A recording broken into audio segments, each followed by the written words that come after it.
warahmatullahi wabarakatuh. Waalaikumsalam warahmatullahi wabarakatuh. A'udzubillahi minasyaitonirrajim. Bismillahirrahmanirrahim. Asyhadu an la ilaha illallah wahdahu la syarikalah wa asyhadu anna Muhammadar Rasulullah. Allahumma sholli ala sayyidina Muhammad wa ala ali sayyidina Muhammad. Alhamdulillahirabbil alamin. Alhamdulillah pada hari ini kita berkumpul kembali di kajian rutin Ar-Raudah bulan April. Kali ini alhamdulillah kita adakan di kediamannya Mbak Tani. Nanti Ustadz saya mohon bantuannya untuk didoakan almarhumah ibunda dari Mbak Tani. Kebetulan hari ini itu bertepatan dengan ulang tahunnya almarhumah Ustadz. Jadi mohon nanti disertakan di doa beserta nama-nama lain yang sudah saya sampaikan ke Ustadz sebelumnya. Ya, terima kasih Ustadz sudah bergabung kembali dengan kami. Masya Allah, alhamdulillahirobbilalamin. Mohon maaf kemarin dadakan saya betul kelupaan Ustadz. Masya Allah. Sudah direncanakan seminggu sebelumnya tapi kelupaan. Ya, kadarullah. Alhamdulillah masih rezeki kami dapat kajian dengan Ustadz hari ini yang insya Allah temanya hari ini adalah pengelolaan keuangan rumah tangga dalam Islam, dan mungkin kita perluas sedikit bahasannya ke jenis investasi syariah yang dianjurkan gitu ya. Ini kebetulan kan materinya sesuai dengan Ustadz kalau mengajar ya Ustadz ya. Ya, baik. Masya Allah, alhamdulillah. Ya, untuk mempersingkat waktu, ruang Zoom saya serahkan kepada Ustadz. Silakan Ustadz. Baik, terima kasih banyak kepada Mbak Yen ya. Ini alhamdulillah kangen dengan masakan dari keluarga Mbak Yen ya. Bahkan kalau saya lihat di YouTube ceramah halal bihalal di Perancis kurang lebih 4 tahun yang lalu ini ya. 2020 itu tentang halal bihalal. Suara saya terdengar atau tidak ini? Terdengar, alhamdulillah ya? Jelas Ustadz. Alhamdulillah. Ini yang hadir saya tidak tahu yang hadir, tapi yang tadi ngobrol-ngobrol ada Bunda Idar, ada Bunda Yenen, ada Bunda Ratna gitu ya. Ada yang lain-lain barangkali ini ya. Dan seluruh jamaah Ar-Raudah Paris yang mudah-mudahan semuanya sukses semuanya. Karena masih bulan Syawal, saya ucapkan selamat Hari Raya Idul Fitri. Semoga amal ibadah kita diterima oleh Allah Subhanahu wa taala. Amin. Ada hal yang menarik, tema kita ini tentang mengelola keuangan keluarga. Kalau tema yang dikirim itu kajian rutin Ar-Raudah ya, mengelola keuangan rumah tangga dalam Islam dan jenis investasi yang dianjurkan. Kita akan coba mengulas sebetulnya kalau bicara tentang mengelola, itu nama lainnya adalah manajemen. Kalau manajemen, kalau kita mengartikan manajemen setidaknya bagaimana mengelola, bagaimana menangani, itu adalah manajemen. How to hand, how to control, bagaimana mengontrol, how to manage, bagaimana memanage, itu yang makna dari manajemen. Bahkan dianggap tadi mengelola keuangan, berarti keuangan bisa dalam rumah tangga yang sumbernya tinggal dilihat lebih besar mana antara pemasukan dengan pengeluaran. Izin kira-kira apakah perlu pakai infocus share slide, boleh apa tidak? Boleh, silakan Ustadz. Oke, baik. Kalau boleh berarti saya izin share dulu ya kepada teman-teman jamaah Ar-Raudah ya. Saya izin cek, kita cek. Nah ini. Apakah sudah tampil? Sudah Ustadz. Oke, baik. Mohon doanya, mudah-mudahan sinyalnya bagus nih di Indonesia ya. Baik, kita akan mengulas 321, oke, mengelola keuangan rumah tangga dalam Islam. Kita lihat bahwa pada prinsipnya kalau bunda-bunda punya harta dikemanakan kira-kira? Siapa yang ditanya nih? Bunda Ratna, Bunda Yen, Uni Deni, atau siapa yang hadir? Atau Bunda Ida? Kalau punya uang, punya gajian, dikemanain uangnya kira-kira? Kemanain? Saya kalau itu Ya, ada saya berinfak, merimbak sedekah, terus bersedekah Hah? untuk ngasih anak yatim, Oke, terus terus. terutama membantu saudara saya yang tidak mampu. Oh, super sekali, luar biasa. Ada lagi Bunda yang lain kira-kira punya harta, punya gajian, itu kira-kira dikemanain nih? Langsung di posnya itu. Sama, Ustaz. Posnya ada untuk belanja. Ya. Yang sangat penting belanja. Buat shopping, ya kan? Untuk Buat anak belanja. Ada yang Ya. buat proteksi kira-kira? Asuransi? ada Ustaz. Ada. Ada yang buat saving? Nabung? Ya, Menabung ya, menabung juga Pak Ustaz, tapi kan setiap itu kan ada dikasih sistem juga. Oke. Sayari gitu. Jadi pada prinsipnya kalau kita punya harta, punya gajian, atau apa saja bentuknya, Bilang lagi. biasanya kalau kita punya harta yang pertama bisa disimpan dulu. Oke, kalau disimpan bisa dalam bentuk tabungan, kemudian disimpan dalam bentuk tadi investasi bisa juga, investasi, ya kan? Simpan bisa juga dibelikan emas, simpan nanti juga bisa dibelikan terjemahannya bisa dibelikan tanah dan lain sebagainya. Tapi ada juga yang dibelanja tadi shopping. Kalau di Paris COD ada nggak COD? Kalau di Jakarta biasanya banyak nih ibu-ibu belanjanya COD terus gitu ya. Nah, saking beli COD terus, hari pertama, hari kedua suaminya ikhlas. Hari berikutnya karena belanjanya COD-nya banyak, suaminya nggak ikhlas, akhirnya marah. Berarti suaminya tidak ridho. Ketika dia meninggal dunia, apa yang terjadi? Ada yang nulis, bahaya istri durhaka, sering belanja online COD, saat meninggal dunia dikirim jasadnya pakai COD. Itu kira-kira. Nah, shopping, belanja, kalau kita punya harta bisa disimpan dalam bentuk tadi tabungan atau dalam bentuk beli emas ya, simpannya, atau dalam bentuk investasi juga bisa, atau satunya harta belanja kehidupan sehari-hari. Kemudian apalagi kalau Bunda punya harta, investasi. Investasi ada dua tadi. Kata Bunda tadi siapa yang sedekah? Ratna atau siapa tadi? Apa Uni Deni? Ya, Mbak Ratna. Mbak Ratna ya. Mbak Ratna itu investasi akhirat tuh. Dalam bentuk apa? Sedekah, infak, zakat. Ada juga investasi dunia. Kalau investasi dunia tadi beli emas, ya kan? Beli properti, dan lain sebagainya. Termasuk tadi proteksi. Proteksi boleh jadi buat asuransi. Nah, ini pada prinsipnya bicara tentang harta.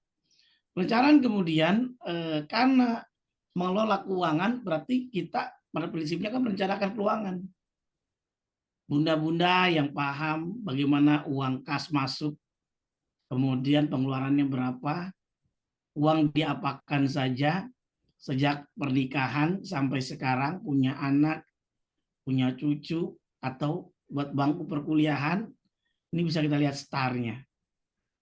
Perencanaan keuangan dalam rumah tangga bisa kita lihat startnya dari apa? Dari start finish. Bisa kita lihat bahwa pernikahan. Waktu dulu sebelum nikah, sudah mulai itu dengan pernikahan. Oh, kalau udah nikah, buat perencanaan. Kapan punya anaknya? Setelah punya anak, rencana lagi deh. Kapan punya rumahnya karena masih ngontrak. Rencana berikutnya kapan punya mobil. Kapan untuk umroh, untuk haji. Minta doanya mudah-mudahan tanggal 14 Mei saya dapat amanah menjadi pembimbing haji. Mudah-mudahan diberikan kemudahan oleh Allah Subhanahu wa taala. Dari travel PT Arminareka. Oke, kemudian buat ke pantai, tamasya, hiburan. Atau bahasa sederhananya healing. Healing itu berarti ya rekreasi. Terus boleh jadi walaupun udah punya anak, berkeluarga, sampai kuliah, sampai seperti Unideni ya, PhD, yang sebentar lagi profesor ya kan. Apakah hadir Unideni? Bunda Yen hadir? Iya, saya ada. Alhamdulillah tuh kan. Menyelesaikan misalkan PhD gimana gitu ya. Terus bahkan masa tua gimana nih? Apakah masa tua kita menjadi generasi yang menyusahkan anak dan menantu kita? Kalau begitu berarti generasi sandwich gitu ya. Tapi kalau masa tuanya bagus, nggak merepotkan anaknya, nggak merepotkan menantunya, berarti kita tidak ikut andil dalam generasi sandwich. Ini manajemen keuangan. Nah, kemudian tadi bicara tentang harta. Bunda-bunda, pada prinsipnya kalau kita bicara tentang tadi harta ya, yang perlu diingat oleh kita semuanya bahwa paradigma rezeki dan harta itu, yang pertama perlu diingat, kalau kita punya harta, punya rezeki, coba kita perhatikan, kalau punya gajian, kalau dimakan, dibeliin makanan, opor ayam, dibelikan makanan khas Perancis, dimakan jadi kotoran. Bahkan ketika dibelikan barang, dipakai jadi rusak. Tapi apa yang terjadi kalau kita punya harta, kita sedekahkan tadi kayak Mbak Ratna, itu jadi rezeki akhirat yang dianggap sebagai investasi akhirat. Jadi pada prinsipnya harta itu ada yang identiknya dengan rezeki.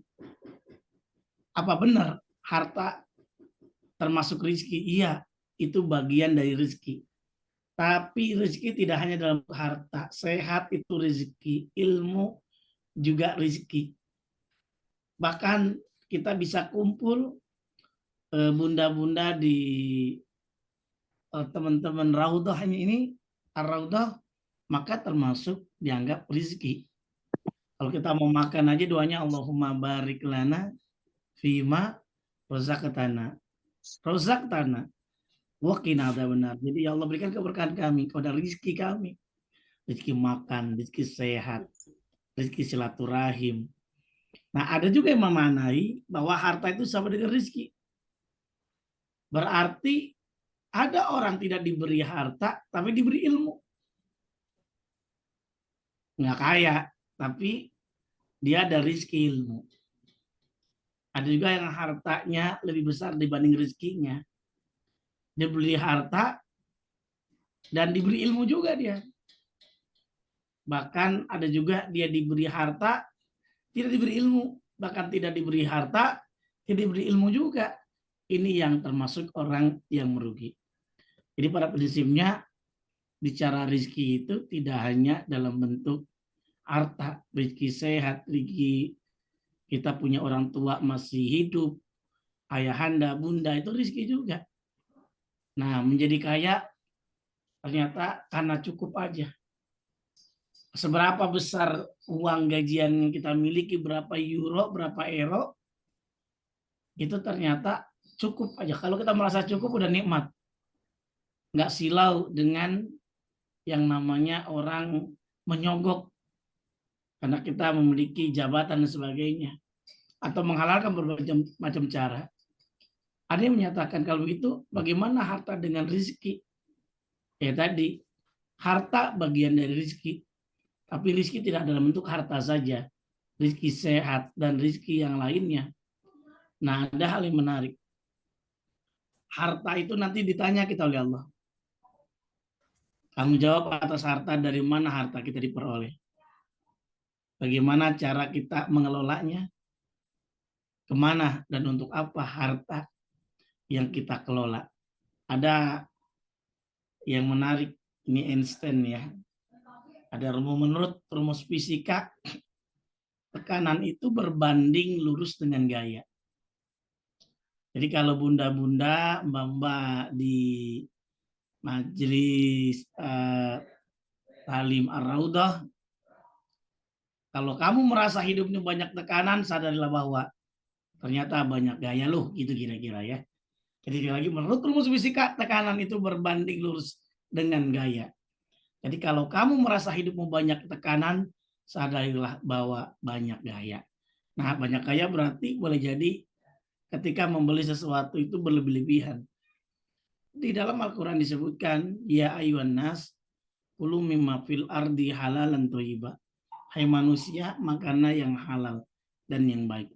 Dalam ayat lain disebutkan, wa kulu wasrobu wala tusrifu. Makan dan minumlah dan jangan berlebih-lebihan. Nah berarti kalau makan prinsipnya boleh, yang tidak boleh adalah israf, berlebih-lebihan. Membeli jam tangan satu boleh nggak boleh, membeli boleh jadi tas Louis Vuitton boleh nggak boleh, asal jangan berlebih-lebihan. Kalau buat bisnis silakan. Nah ada hal yang menarik, ada survei yang menyatakan sekitar setengah dari kasus perceraian jika ditelusuri bermula dari masalah keuangan.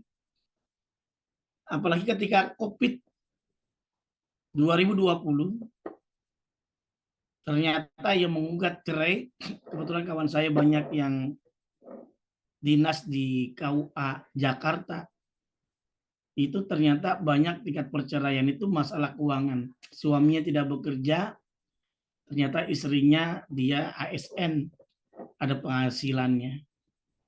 Nah, beberapa penasihat keuangan menyebutkan bahwa penyebab utama dan terbesar, bahkan tidak hanya di Indonesia, perceraian di Amerika Serikat adalah masalah keuangan, tingginya kebutuhan hidup, gaya tadi, sifat konsumtif, hedonisme, dan kurangnya kemampuan mengelola keuangan menimbulkan tekanan yang besar dalam kehidupan rumah tangga. Tapi kalau rumah tangga muslim, yang diingat tadi, kita mengelola keuangan dengan disiplin yang basisnya adalah iman dan takwa. Oleh karena kalau dibandingkan dengan keinginan, nanti Mbak Yen, saya mau tanya kira-kira beda nggak antara need dengan want? Atau selain Mbak Yen boleh yang jawab siapa? Bedanya apa? Need dengan want? Need kebutuhan, want keinginan. Apa bedanya? Need dengan want?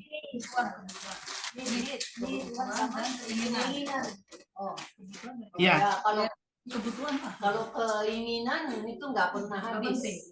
Betul. Keinginan nggak pernah habis. Terus kalau need? Kalau need itu ya suatu kebutuhan yang diperlukan aja, kita butuh aja. Iya, contohnya makan, lapar, kita makan. Kebutuhan. Selesai. Tapi kalau want, keinginan, coba bayangkan. Pernah nggak? Padahal sebetulnya nggak ingin belanja ke supermarket. Tapi lihat ternyata banyak yang pasang diskon 50%, 30%. Kira-kira belanja nggak itu?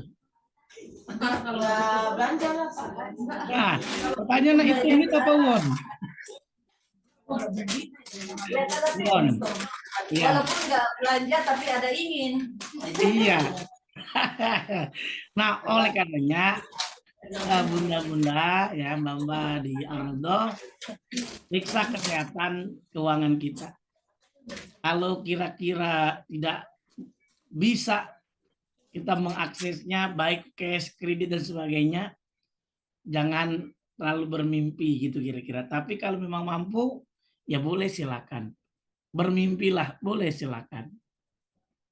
Sehingga kalau kita bahas lagi-lagi manajemen keuangan keluarga, pengertiannya berarti manajemen keuangan itu cara mengelola sumber-sumber dana dan mengalokasikan dana tersebut secara efektif dan efisien dalam suatu kegiatan usaha atau bisnis. Nah, bicara manajemen, kita bisa lihat nanti dalam surah Al-Hasr ayat 18. Di situ disebutkan rencana itu. Ya ayyuhalladzina amanu taqullah. Orang yang beriman, bertakwalah kamu sekalian. Wal tangzur nafsum qaddamat ligad. Dan hendaklah setiap diri memperhatikan untuk hari esok. Nah, makna wal tanzur itu bisa memiliki makna manajemen, yaitu dalam berupa perencanaan dan lain sebagainya. Nah, pada prinsipnya tujuan manajemen keuangan itu apa kira-kira? Nah, tujuan itu untuk memaksimalkan keuntungan melalui perencanaan dan pengelolaan keuangan secara sistemik, termasuk keuangan keluarga. Kalau tidak dimanage dengan baik, lebih banyak pasak daripada tiang, lebih banyak pengeluaran dibanding pemasukan. Yang terjadi adalah gonjang-ganjing ekonomi keluarganya, yang terjadi kayak lagu Rhoma Irama, gali lubang tutup lubang gitu ya. Nah, keuntungan merupakan nilai lebih yang diperoleh melalui operasi usaha, baik dalam material dan sebagainya. Seperti nilai uang, aset, dan seterusnya. Ini kalau dalam manajemen keuangan dalam perusahaan. Nah, periksa kesehatan keuangan kita, apalagi tanggal 27 gajian, tapi kalau ASN tanggal 1, tanggal 2 paling lambat, kalau boleh jadi tanggal merah. Tanggal 27 gajian pasti gaji nggak cukup lagi untuk membayar semua pengeluaran. Kalau di Paris yang tentunya ya gaji besar, pengeluaran besar juga begitu. Cuman yang perlu diingat tadi bagaimana cara mengelolanya. Catat kita pengeluaran, hitung kekayaan dan hutang. Jadi ada skala prioritasnya. Yang mana yang perlu didahulukan? Apakah hutang dulu, apakah zakat dulu, dan sebagainya. Kalau pada umumnya orang tadi dia yang didahulukan adalah tadi dia untuk makan, bayar utang, saving, proteksi, begitu kira-kira. Sisanya baru zakat. Tapi ternyata infak sedekah. Kalau model kayak seperti ini rata-rata nggak bayar zakat, nggak bayar infak sedekah, karena udah habis gitu kira-kira, sudah males. Tapi kalau dari awal-awal misalkan sudah disampaikan, infak sedekah terlebih dahulu, kemudian baru belanja, baru hutang, dan saving, proteksi, baru itu menjadi sesuatu yang luar biasa. Nah, apa rencana masa depan? Hampir mirip tadi ketika usia kita. Kalau Bunda Yen ya kurang lebih usianya berapa? 50 sampai 60 tahun ya. Kalau Bunda Ratna sampai berapa ini? Berapa tahun usia? Masih 35 ya? Oke. 65 ya. Bagaimana? Atau ada yang 70 tahun dan lain sebagainya. Pendapatan tuh biasanya turun. Lagi waktu muda naik, nanti ketika masa waktunya tadi pensiun turun. Tapi dia akan coba eksis tetap terus kalau dia punya pendapatan, yaitu berupa banyak kontrakan, dia berupa yang lain-lainnya. Nah, ini bisa kita lihat nih, mengelola keuangan. Tadi kita singgung. Mengelola keuangan itu adalah proses merencanakan keuangan untuk mencapai tujuan-tujuan keuangan, baik jangka pendek maupun jangka panjang. Di antaranya apa saja? Mengatur komposisi harta kita tadi. Kemudian menabungnya gimana, investasinya gimana, budgeting kita gimana, harus seimbang. Jadi catatan dalam keuangan itu seimbang antara pendapatan pengeluaran. Jangan sampai pengeluaran lebih besar dari pendapatan. Kalau pendapatan lebih besar dibanding pengeluaran masih mending, kita bisa saving dalam tabungan. Tapi yang bahaya adalah ketika pendapatannya lebih sedikit dibanding pengeluaran, itu menjadi masalah dalam rumah tangga. Nah, ini financial parameter, ada yang sebagai sumber kekuatan yaitu pendapatan. Ada juga sumber pengeluaran biasanya ditandai dengan konsumtif lifestyle ya. Kalau kita lebih cenderung kepada need, maka pengeluarannya bijak. Tapi kalau pengeluarannya tadi berdasarkan want, keinginan, lifestyle, konsumtif, hedon, ya maka dijamin pendapatannya lebih kecil dibanding pengeluaran. Pengeluarannya lebih besar. Targetnya gimana, waktunya gimana, ini yang bicara financial parameter. Nah, berarti gimana pesan dalam manajemen keuangan keluarga? Belanja harus lebih kecil dari pendapatan. Belanja apa saja? Belanja kebutuhan sehari-hari, ya kan? Dan lain sebagainya. Belanja harus lebih kecil dari pendapatan. Tapi kalau belanja lebih besar dari pendapatan, siap-siap dia akan menghalalkan berbagai macam cara. Karena kenapa? Uangnya habis. Anaknya mau keluar negeri kuliah.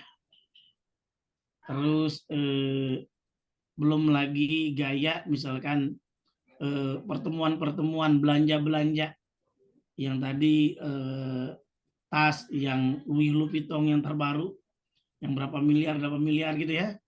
Nah, akhirnya yang terjadi nggak punya gajinya. Maka yang terjadi ketika dia bekerja menghalalkan berbagai macam cara. Naudzubillah min dzalik. Ini karena kenapa? Karena belanja itu lebih besar dibanding pendapatan. Oleh karena jangan pernah belanja melebihi pendapatan. Anda akan jauh lebih bahagia atau senang, happiness, daripada selalu membeli barang. Kalau dulu kita ada ucapan kan, ini Ibu Budi pergi ke pasar, kan? Nah, ternyata membeli konsumtif jangan-jangan diajarkan sejak TK SD dengan Ibu Budi ya. Ibu Budi membeli sayur gitu ya. Tidak Ibu Budi menjual sayur atau berjualan online. Nah, gitu ya kira. Pertanyaan kemudian, mungkinkah hidup tanpa berhutang? Nah, ini kira-kira ada yang bisa jawab nih. Ada yang pengalaman sampai titik ini belum punya hutang? Mbak Yen gimana? Alhamdulillah nggak ada kalau ke bank. Oh, alhamdulillah, mantap. Alhamdulillah Kalau nggak ada. Uni Deni gimana? Mungkinkah hidup tanpa berhutang? Ya mungkin. Mungkin saja ya. Ya. Tapi ada yang menarik, kalau ASN ingin punya rumah, ingin punya mobil baru, ya pasti bisa disekolahkan ijazahnya atau disekolahkan yang namanya apa, SK-nya. Jadi ya semua tergantung kita. Mungkin nggak hidup tanpa berhutang? Bisa kalau kita mau. Begitu ya. Nah, hidup sederhana adalah hidup sesuai dengan kebutuhan saja. Dan selebihnya dimanfaatkan untuk orang lain yang lebih membutuhkan. Dalam berbagai riwayat juga Nabi SAW mengelola keuangannya itu luar biasa. Lebih mementingkan orang lain dibanding keluarganya. Luar biasa. Seorang muslim tidak dianjurkan berhutang, tapi pertanyaannya, di dalam Islam boleh nggak ngutang? Boleh. Tapi Nabi menyatakan ketika bayar utang harus kita bayar hutangnya itu tepat. Jangan sampai pas waktu bayar nggak mau bayar. Ini yang dianggap oleh Nabi namanya kezaliman. Matlul ghani yuzulmun. Menunda dan dalam hutang itu sebuah kezaliman. Apalagi penyakitnya gapatar. Apa itu gapatar? Gerakan apa-apa entar. Bayar utang entar, sholat entar gitu ya. Itu berarti gapatar. Seorang muslim dianjurkan untuk tidak meninggalkan anaknya dalam keadaan lemah dan miskin. Ada apa? Ya kan, dalam kondisi lemah. Dalam prinsip ini perencanaan keuangan bukan hanya untuk orang kaya saja, tapi dilakukan oleh semua orang. Ini harapannya tadi kita harus perhatikan. Cash flow sumbernya harus halal. Jadi bunda-bunda pastikan rezekinya halal. Kalau rezekinya yang halal, yang mudah-mudahan doa kita diterima oleh Allah. Tapi kalau rezeki kita haram, gaji kita haram, apa yang terjadi? Kalau sudah ada bawal, kenapa makan tiram? Kalau sudah dapat rezeki yang halal, kenapa cari yang haram? Makan tiram menyebabkan kaki bengkak-bengkak. Mencari rezeki yang haram menyebabkan doa tertolak. Itu naudzubillah min dzalik. Cash flow-nya, sumbernya itu tadi harus positif. Bagaimana bila negatif? Negatif itu tadi tadi banyak yang tidak halal. Maka kurangi pengeluaran kita. Karena tadi boleh jadi menyikut kanan, sikut sini, mengamalkan ayat kursi. Udah dapat kursi, lupa sama ayat. Itu yang repot. Kurangi pengeluaran, tambah penghasilan. Tambah penghasilan dari mana saja. Bisa ojek online dan sebagainya. Kalau mau tadi pendapatannya lebih sedikit dibanding pengeluaran. Harus ada sumber pendapatannya. Penghasilannya halal, maka akan memperoleh berkah. Terus belanja yang halal, berdagang yang halal, maka akan menyebabkan berkah. Tapi kalau korupsi, suap, itu naudzubillah, itu yang dianggap tidak halal. Nah, ini diantaranya yang dilarang itu apa saja? Saat kita mengelola keuangan keluarga kita, itu perbuatan yang negatif. Di antara korupsi, penipuan, riba, maksiat, suap, dan lain sebagainya. Maka dalam hadis Nabi disebutkan bahwa innallaha la yaqbalu shadaqah min gululin. Bahwa Allah tidak menerima sedekah dari harta yang tidak baik didapatkan hasil curi, ngapusi, korupsi, penipuan, riba, maksiat, suap itu tidak dimaksud sebagai sedekah. Infak, wakaf juga tidak dihitung, bahkan zakat tidak dihitung. Maka sudah semestinya kita bekerja, apapun profesi kita, berdagang wira swasta, yang halal harapannya memperoleh harta yang berkah. Nah sekarang pertanyaannya, bagaimana meminimalisir keuangan keluarga nih? Kalau umpamanya mau pinjam hutang, ternyata ada maksimumnya. Para ahli konsultan manajemen keuangan keluarga menyatakan maksimum 1/3 dari total pendapatan. Jadi 1/3 dari total penghasilan reguler saja yang digunakan untuk mencicil hutang. Ini pun dianggap cukup lumayan. Lumayan berat juga 1/3-nya. Belum belanja-belanja yang lainnya.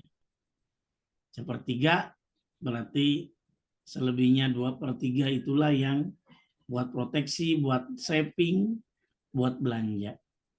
Nah ini keinginan, boleh jadi bukan hanya 708 juta, tadi bedanya apa? Kebutuhan, keinginan. Nah ini minimal tadi need, ada want yang saya sampaikan. Kalau need itu kebutuhan, lapar ya makan, minum. Kalau keinginan ya makan yang mewah gitu ya. Kalau kebutuhan pakaian, tapi kalau keinginan ya baju yang mewah.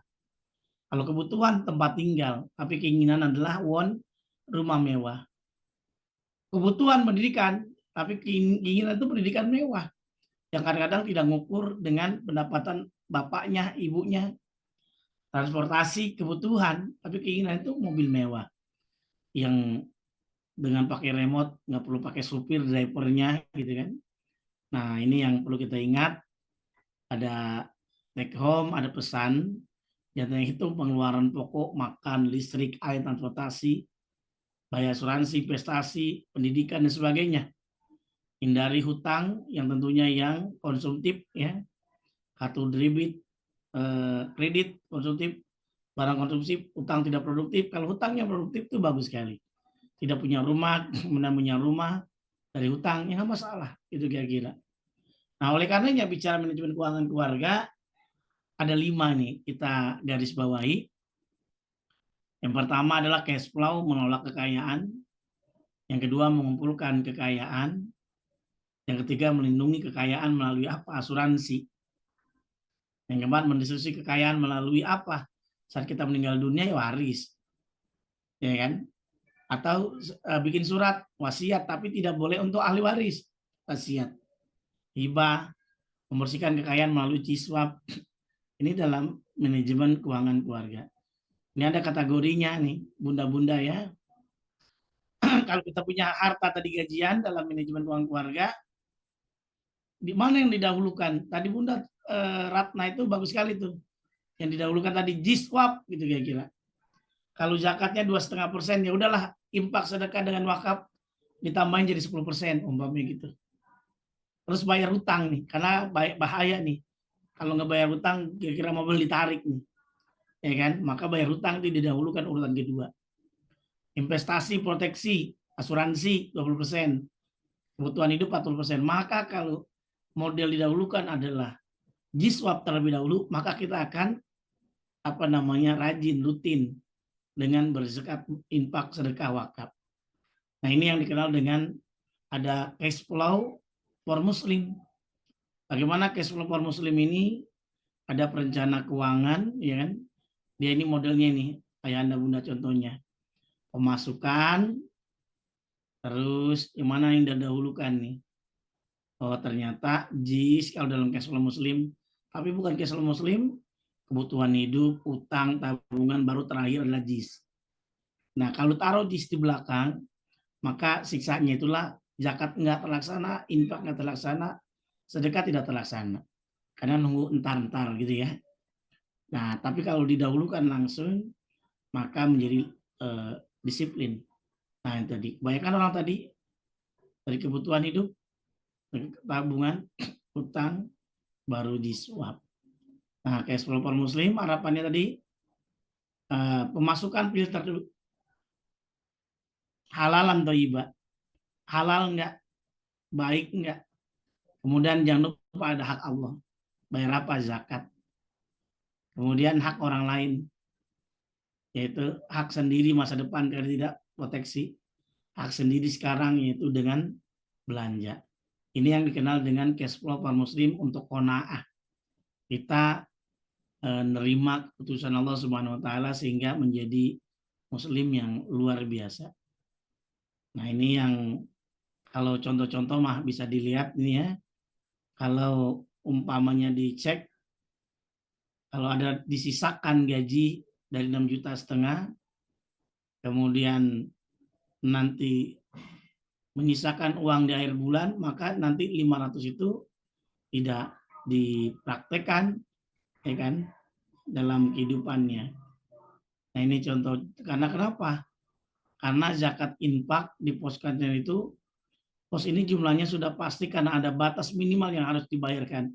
Berarti ada zakat juga, ada infak, sedekah, umpamanya contohnya. Kemudian nanti coba kita rubah ini. Karena pasti kita cek, didahulukan dulu. Zakat langsung ditaruh di atas. Berarti 6,5 juta diambil 400.000, maka hasilnya jadi 6,100.000. Kemudian yang kita dahulukan dulu dalam pengeluaran apa? Cicilan tadi, hutang. Setelah hutang, proteksi 500.000, kemudian belanja. Maka total jadi 6,5 juta. Ini yang bisa dilihat, maka tidak ada surplusnya. Nah, jadi 0 karena langsung dikeluarkan.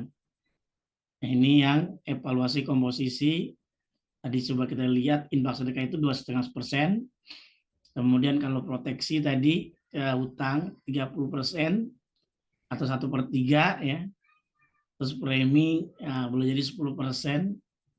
Kemudian biaya yang lain adalah 60%. Ini yang gambaran sederhana saja, sebetulnya masing-masing sesuai dengan maunya seperti apa.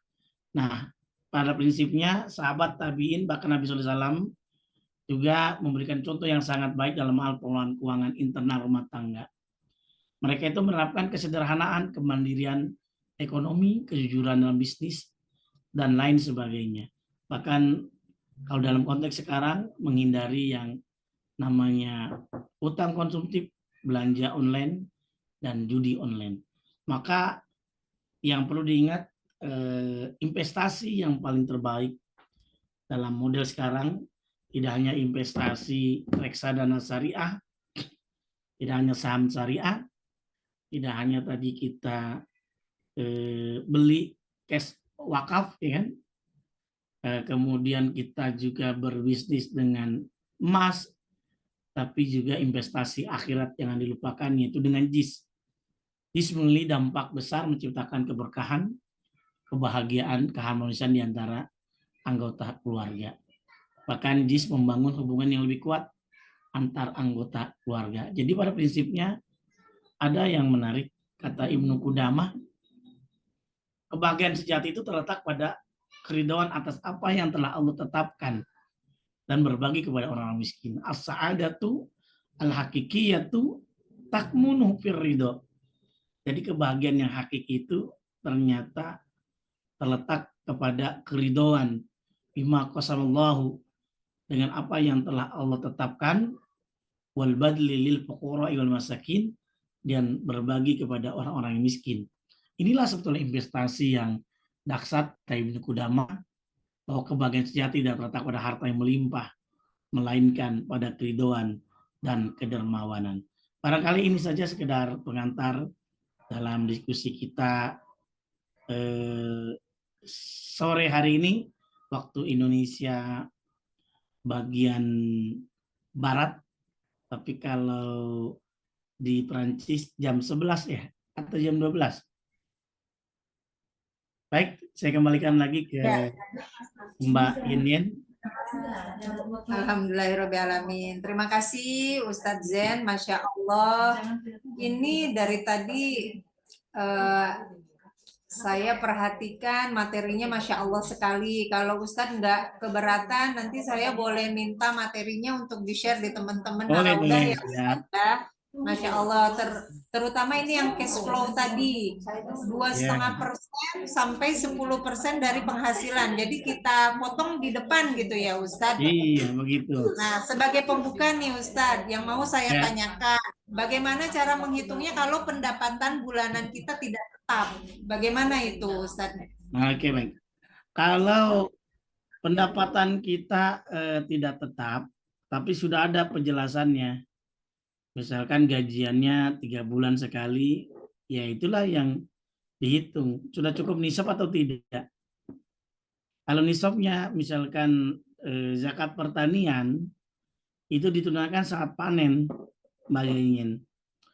Jadi panennya wa'atu haqqau yauma hasadi, dan tunaikan zakat saat panen. Berapa kadarnya? Ketentuannya itu diantaranya 5 ausak. 5 ausak itu kalau dibentuk gabah itu kurang lebih 653 kg gabah. Kalau digiling jadi beras padinya atau gabahnya, maka menjadi 520 kg. Berarti tinggal dikali tuh. Kalau 520 kg, coba ada kalkulator atau tidak? 520 kg dikali 500 itu udah 6 juta ya. Nah tinggal dikali lagi 20. Itu udah hampir 7 jutaan begitu. Berarti kalau gajinya Mbak Yen misalkan, kalau ngitung zakat profesi versi saya Yusuf Al-Qardawi, gajiannya yang pastinya tadi 3 bulan sekali adalah tadi senilai 20 juta rupiah, berarti wajib zakat. Wajib zakatnya berarti tinggal dihitung saja. Begitu kira-kira. Tapi Pak Ustadz, saya hitung nggak cukup nih nisab zakatnya. Ya udah infak sedekah saja. Kalau infak sedekah kan bebas. Kalau zakat ada persentasenya 2,5%, 5%, 10%, 20%. Tapi sedekah bebas. Seperti Abu Bakar As-Siddiq, ternyata bersedekahnya atau infaknya 100%. Kalau Umar bin Khattab 50%, bebas. Tapi kalau ini kan ada nasihat dari para ahli perencanaan keuangan Muslim, yaitu kenapa pakai 10%? Ketika kita cukup nisab zakat tadi adalah bayar zakat, maka 2,5% ditambah boleh jadi biar latihan 7,5% adalah infak dan sedekah. Wallahu a'lam. Begitu kira-kira Mbak Yen. Ya, alhamdulillahirrahmanirrahim. Ini sebenarnya memicu pertanyaan lagi tambahan dari teman-teman, tapi karena sudah masuk pertanyaan dari Bu Idar duluan, kita ke pertanyaan Bu Idar dulu. Saya bacakan, mohon izin. Ya, Assalamualaikum warahmatullahi wabarakatuh. Assalamualaikum. Saya ingin menanyakan tentang bunga dan zakat. Saya punya tabungan yang sudah lama tidak diambil, sehingga bunga sudah menumpuk dan tidak pernah diambil. Apakah untuk menghitung zakat bunga ini harus dihitung? Misalnya di tabungan saya ada 200 juta, tapi dalam tabungan itu ada 10 juta berupa bunga. Apakah saya harus menghitung zakat dari jumlah 200 juta atau dari 190 jutanya? Oke. Ya. Kemudian ada pertanyaan kedua nih. Mau satu-satu dulu atau dijawab dulu? Satu-satu Ustaz? dulu ya, satu-satu dulu. Baik, silakan. Baik. Di dalam Al-Quran, surah Al-Baqarah ayat 267 disebutkan, ya ayyuhalladzina amanu anfiqu min thayyibati ma kasabtum wa mimma akhrajna lakum minal ardh. Yang artinya, ya ayyuhalladzina amanu, hai orang yang beriman. Anfiqu ay zaku, keluarkan zakat oleh kamu sekalian, min thayyibat dari yang baik. Nah, para ulama memanainya berarti harus rezeki yang baik, yang halal. Berarti rezeki yang dari bunga gimana? Nah, ini dianggap bukan min thayyibat. Nah, oleh karenanya cara ngitungnya gimana? Pertanyaan dari Bu Idar. Kalau menurut Syekh Yusuf Al-Qaradawi dalam kitabnya Fiqhuz Zakah, beliau menghitungnya tadi uang total yang ada dikurangi bunga, sisanya itulah yang dihitung bayar zakat. Berarti dengan contoh dari kasus Bu Idar, 200 juta bunganya 10 juta, berarti 150 juta dikali 2,5%. Begitu kalau 100 juta kali 2,5% berarti 2,5 juta, gitu ya. Kalau 200 juta 2,5% berarti adalah 5 juta, gitu ya. Tapi kalau 190 berarti kurang dari 5 juta, gitu kira-kira. Begitu kira-kira Bunda Yen. Ya. Insya Allah sudah jelas ya Bu Idar ya. Jadi dari 190 jutanya gitu dikeluarkan dulu. Ya, terima kasih, Bunganya Ustaz. dikeluarkan dulu. Ya, nanti bunganya Oke. diserahkan dari pesantren. Ya, makasih Ustaz. Dan untuk pertanyaan kedua boleh Ustaz, itu agak simpel jawabnya mungkin. Oke, baik. Ya, pertanyaan kedua mengenai zakat profesi. Keponakan saya gajinya sudah dipotong perusahaan setiap bulan. Apakah dia juga harus membayar zakat dari tabungannya? Bagaimana Ustaz? Oke, baik. Ini dari pertanyaan Bunda Idar, menarik nih. Zakat profesi, ponakan saya gaji sudah dipotong perusahaan setiap bulan, maka dia harus membayar zakat dari tabungannya. Oke. Zakat posisinya ini berbeda ini, Bunda Idar. Kalau tadi hitungannya adalah kita dapat gajian dan gajiannya udah kita keluarkan zakat, seperti Nabi berdagang, dihitung cukup bayar zakat, Nabi potong bayar zakat. Ternyata dari uang tersebut sisanya dibelikan kambing. Selama setahun ternyata cukup nisab, maka bayar zakat. Termasuk dengan keponakannya Bunda Idar. Uang yang ada sisanya udah bayar zakat, ternyata dimasukin ke tabungan. Kalau tabungan yang 1 tahun yang sama dengan yang ada, jangan dihitung. Yang dihitung itu adalah setelah 1 tahun dihitung. Ya tadi contohnya tabungan misalkan yang ada itu 190 juta. Nah sisanya 10 juta baru sisa dari gajian yang ada dimasukin tabungan. Berarti bukan tahun sekarang, tahun depan jadi 200 juta itu yang dihitung. Berarti dihitung 190 juta umpama ya. Itu cara menghitung untuk bayar zakat. Karena dalam hadis Nabi nyatakan la zakat hatta yahula 'alil haul. Tidak wajib zakat harta itu kalau sudah cukup haul. Jadi tidak bisa zakat itu sampai double zakat. Begitu kira-kira Bunda Yenden dan Bunda Idar. Makasih Ustaz, makasih sudah Amin. jelas. Alhamdulillah ya. Sebelum ke teman-teman yang online, ini di sini juga ada yang mau bertanya Ustadz. Siap. Silakan. Apa Oma dulu?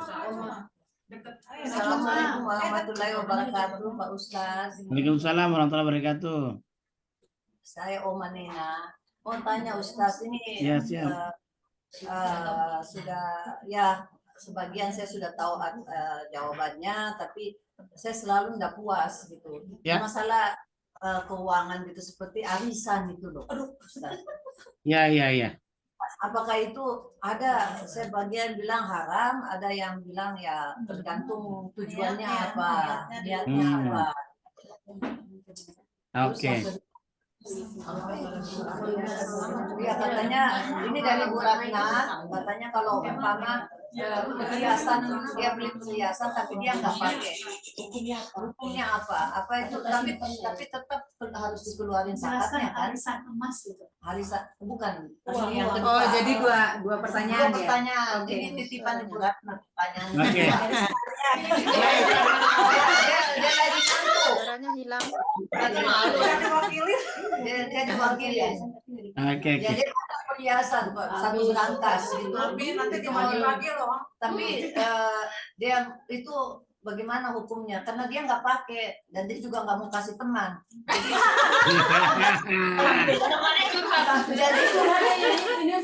Jadi saya bilang kenapa nggak simpan? Bagaimana? Apa hukumnya itu? Ya. Nah, ini mungkin berkaitan juga dengan emas batang ya, nggak cuma perhiasan. Iya. Gimana tuh? Masalahnya. Tujuannya berarti investasi ya? Bukan. Oke. Nggak Wi. tahu. Di sini luar biasa ya. Perhiasan. Yang pertama tadi emas. Ini ada Mbak Rosita Sihombing tuh angkat tangan ya. Lama tak jumpa nih Mbak Ita ya. Baik. Pertanyaan dari Oma ya tentang arisan. Arisan ini sebetulnya dalam kaidah muamalah disebutkan al-aslu fil muamalati al-ibahah. Pada dasar dalam bermuamalah itu boleh. Illa ayyadullah dalil ala tahrimnya. Kecuali ada dalil yang mengharamkannya. Jadi prinsip orang arisan sebetulnya kan tolong menolong, wa ta'awanu 'alal birri wat taqwa. Yang harapannya dia tolong menolong. Yang kagak boleh adalah dia ikut arisan dapat duluan nggak bayar-bayar, itu yang kagak boleh. Begitu Oma ya. Dapatlah 50 juta Oma tapi nggak bayar-bayar, itu yang kagak boleh. Dosa itu ya. Karena nggak jadi hutang gitu ya. Tapi kalau dengan model arisan tadi selama sesuai dengan syarat dan tidak mengandung unsur yang dilarang dalam syariat, boleh. Karena ada konsepnya arisan itu kan ta'awun, tolong menolong. Ya kan? Dalilnya apa? Wa ta'awanu 'alal birri wat taqwa. Saling tolong menolong dalam kebaikan. Yang nggak boleh kan wala ta'awanu 'alal ismi wal udwan. Yang tolong menolong dalam berbuat dosa, kemaksiatan itu tidak boleh. Begitu kira-kira arisan, tapi arisan prostitusi. Nah, itu yang tidak boleh, ya. Nah, kemudian akadnya kan tabaru sosial. Jadi pada prinsipnya boleh. Jadi pada prinsipnya selama arisan tidak mengandung unsur maghrib, maghrib itu artinya maisir, judi, goror, ada unsur penipuan, riba, nah maka boleh. Tapi kalau ada unsur tadi maghrib ya dilarang, nggak boleh. Justru ada arisan yang dianggap haram, yang menyimpang itu ketika arisan itu menggunakan sistem bunga. Sistem bunga itu tadi pakai bunga, nanti bunga-bunga yang kagak bayar, misalkan dibunga-bungain lagi gitu ya, dan seterusnya didenda gitu ya, dan seterusnya. Nah itu yang menjadi masalah.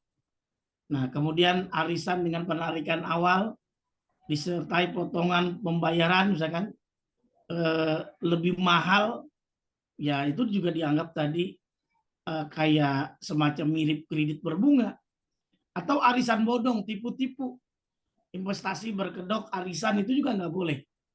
Jadi intinya selama semuanya benar, tidak ada kezaliman, al-hukmu yaduru ma'illati wujudan wa adaman, maka dilihat ada ilatnya atau tidak, ada yang dirugikan tidak, kalau tidak ada yang dirugikan, maafi muskilah, boleh. Selama tidak ada riba, maisir goror, bersifat sukarela, saling tolong menolong, boleh. Begitu kira-kira Oma ya. Yang kedua tentang emas. Syaratnya tadi. Ustaz, kalau kita dapat terus kita meninggal. Nah, kalau dapat kemudian meninggal, ya kan ada ahli waris yang membayarnya. Itu hutang. Itu kalau ahli warisnya nggak mau bayar gimana? Ya, itu kan semuanya disebutkan berkaitan. Kenapa ketika jenazah sebelum disolatkan itu diungkapkan? Ungkapannya gimana? Berkaitan dengan hak adami, berkaitan dengan fikih muamalah, utang piutang bagi yang ada informasi dengan kaitan bisa hubungi ahli waris. Jadi ahli waris itu bukan hanya dapat warisan saja, tapi juga bayar utang gitu loh. Begitu kira-kira. Ustadz, yang perhiasan itu tadi gimana? Oke. Yang Lanjut punya perhiasan tapi tadi Bunda Retna. Dalam kajian kita fikih zakat disebutkan al-amwal az-zakawiyah. Objek zakat itu diantaranya al-asman, suatu yang berharga berupa az-zahab wal fiddah, yaitu berupa emas dengan perak. Nah, para ulama memanainya kalau emas batangan wajib zakat. Tapi ada beberapa pendapat ulama menyatakan kalau emas yang menjadi perhiasan bagaimana? Apakah dipungut zakat? Nah, dalam kajian zakat Sayyid Al-Qardawi, kitab fikih zakat kontemporer, maka zakat atas emas yang jadi perhiasan itu dipotong dengan kebiasaan yang dipakai. Contohnya, ibu-ibu majlis taklim Ar-Raudah ini rata-rata maksimal pakai emas berapa gram? 60 gram umpamanya. Ternyata Ibu Ratna punya emas 400 gram emas gitu kira-kira. Berarti 400 dikurangi 60, sisanya berapa? 340 gram. Maka yang dibayar zakat itu adalah 340 gram emas dikali 2,5%. Begitu kira-kira. Wallahu a'lam. Alhamdulillah. Ya, makasih. Ya, Ustadz kembali ke chat ini Ya. insya Allah mohon izin saya bacakan pertanyaan dari Teh Ayu. Ustadz izin bertanya, apakah ada solusi untuk membeli rumah tanpa sistem KPR bunga ke bank? Zaman Ya. sekarang harga rumah sangat mahal sekali. Jika beli cash atau pinjaman dari saudara misalnya tidak memungkinkan. Jika dilihat lebih detail, perbedaan cicil dan kontrak kepemilikan properti pada akhirnya itu sama gitu ya. Oke, sekarang saya mau tanya nih, belinya di mana? Perancis apa di Indonesia? Silakan Teh Ayu, belinya di mana nih? Dua-duanya deh Ustadz, cuma bedanya kalau di Prancis kan bunganya lebih kecil ya, biasanya 3,5%. Kalau di Indonesia bank konvensional tuh 8%. 6%, tapi bank syariah 8%. Nah, sebenarnya ada solusi bank syariah gitu ya Ustadz. Ya. 8%. Nah, apakah kan tapi judulnya tetap minjem ke bank gitu. Ke Ya. bank syariah. Ya. Meskipun bunganya dijadiin lebih tinggi 8,7% kadang sampai segitu. Nah itu apa jadi solusinya kah misalkan untuk di perumahan di Indonesia? Tapi untuk perumahan di Perancis yang bunganya jauh lebih kecil itu gimana Ustadz? Oke, pendapat? Kalau untuk Perancis ya, kalau Perancis kalau tidak ada mendapatkan pakai sistem Islam yang nggak masalah udah. Yang dianggap tadi kaidahnya darurat gitu ya. Nah kalau di Indonesia, kalau memang memungkinkan mendapatkan dari pinjaman bank syariah itu lebih baik. Ada survei menyatakan kalau bank syariah itu kelihatannya istilahnya bukan bunga ya, margin keuntungan. Nah, coba Mbak Ayu nanti simak buka surah Al-Baqarah ayat 275. Allah menegaskan Allah halalkan jual beli dan Allah haramkan riba. Nah kalau jual beli itu boleh. Jual beli itu maksudnya ada barang, ada uang. Itu boleh. Ada keuntungan itu boleh. Yang nggak boleh adalah riba. Yang riba itu tadi barang dengan barang ada kelebihan, uang dengan uang ada kelebihan, atau dia menggunakan istilah bunga. Itu tidak boleh. Nah, kalau di bank syariah itu pakainya akadnya adalah murabahah. Ini solusi dalam Islam untuk menghindari riba. Sebetulnya dalam Islam ada 3 nih Bunda Ayu ya. Mbak Ayu. Yang pertama jual beli kalau pengen terbebas dari riba. Berarti kalau jual beli itu tadi ada barang, ada uang, ada barang, itu jual beli. Contohnya sebelum saya jelaskan ke KPR ya. Kalau saya pinjam ke Mbak Ayu, pinjam uang 10 juta, kata Mbak Ayu, boleh Pak Zen, balikin 20%. Kira-kira bunga atau tidak, Mbak Ayu? Gimana Ustadz tadi? Minjemin Mbak Ayu 10 punya uang 10 juta, saya pinjam. Kata Mbak Ayu, saya bilang ke Mbak Ayu, saya pinjam dong uang 10 juta, boleh Pak Zen, kembalikan 20%. Kira-kira bunga bukan? Oh iya bunga Ustadz. Bunga. Boleh apa tidak? Tidak. Nah, ini karena kenapa? Barter uang dengan uang. Iya. Ada kelebihannya. Dalam Islam tuh nggak boleh begitu. Atau satu lagi, barter barang dengan barang.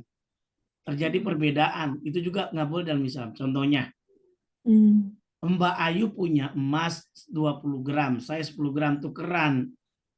Boleh nggak kira-kira? Iya, nggak imbang ya Ustadz. Iya, ada yang dirugikan nggak? Iya, ada. Nah, itu yang dianggap dalam Islam istilahnya riba. Nah, bagaimana caranya biar terhindar dari tukar uang dengan uang ada kelebihan, barang ada yang berbeda, jual beli. Contohnya tadi, emas Mbak Ayu dihargai itu berapa? 20 gram dikali 1.700.000 gitu Mbak Ayu ya. Iya Ustaz. Terus saya bayar ke Mbak Ayu. Ya tinggal dikali dah. 1.700.000 dikali 10 aja berarti 17 juta, berarti 34 juta. Tiba-tiba Mbak Ayu tertarik dengan emas saya 10 gram. Mbak Ayu bayar. Bukan sejumlah 34 juta, tapi 17 juta. Ada yang dirugikan nggak begitu? Iya, ada Ustaz.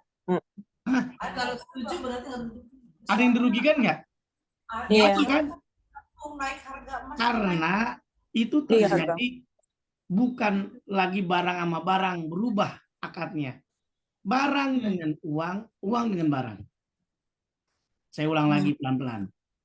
Tadi kalau barter emas 10 gram dengan 20 gram emas, punya Mbak Ayu dengan saya 10 gram emas, ada yang dirugikan nggak kira-kira Mbak Ayu? Iya. Yang rugi Mbak Ayu kan 10 gram. Iya. Nah kayak gini ini termasuk riba. Nabi menyatakan azhab bizahab al-fiddah bil fiddah. Jadi kalau barter emas dengan emas ada kelebihan maka riba.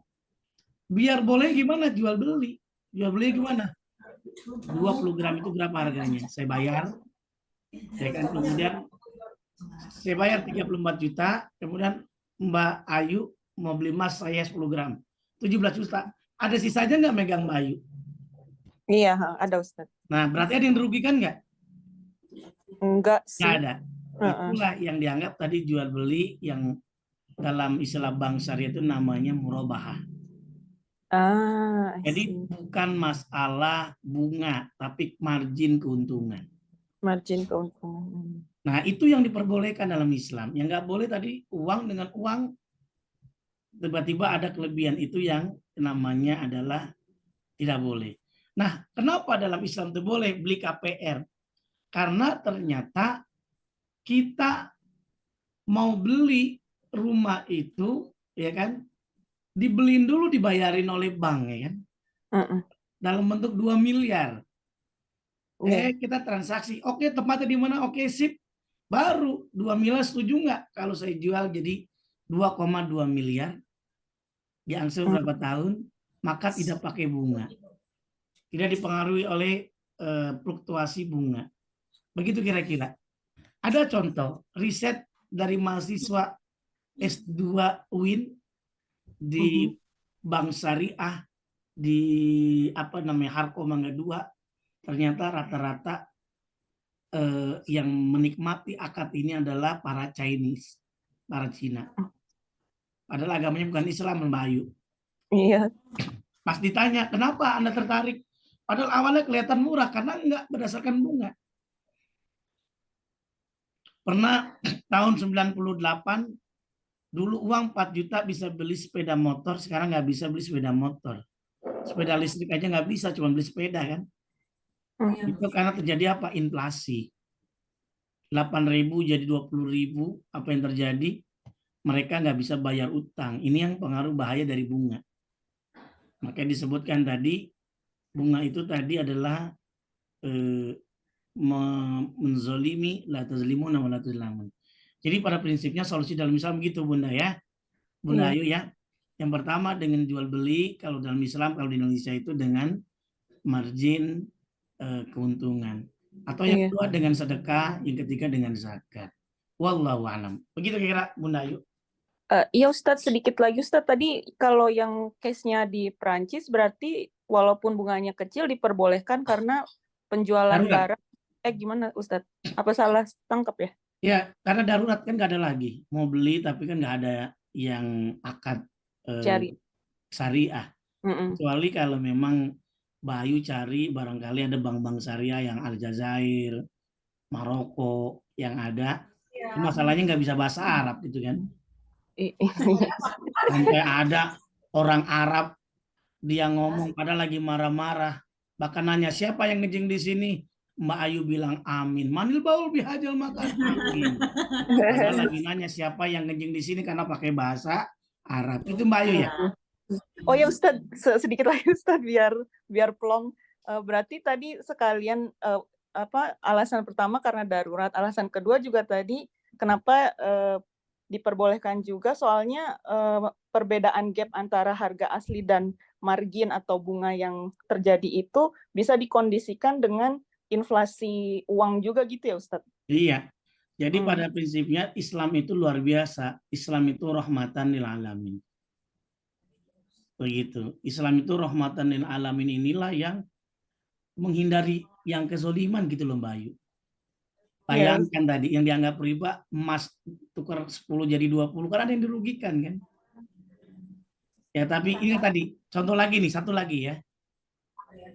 Kalau saya pinjam tadi uang 10 juta, terus kata Mbak Ayu balikin 20% jadi 12 juta, kan riba.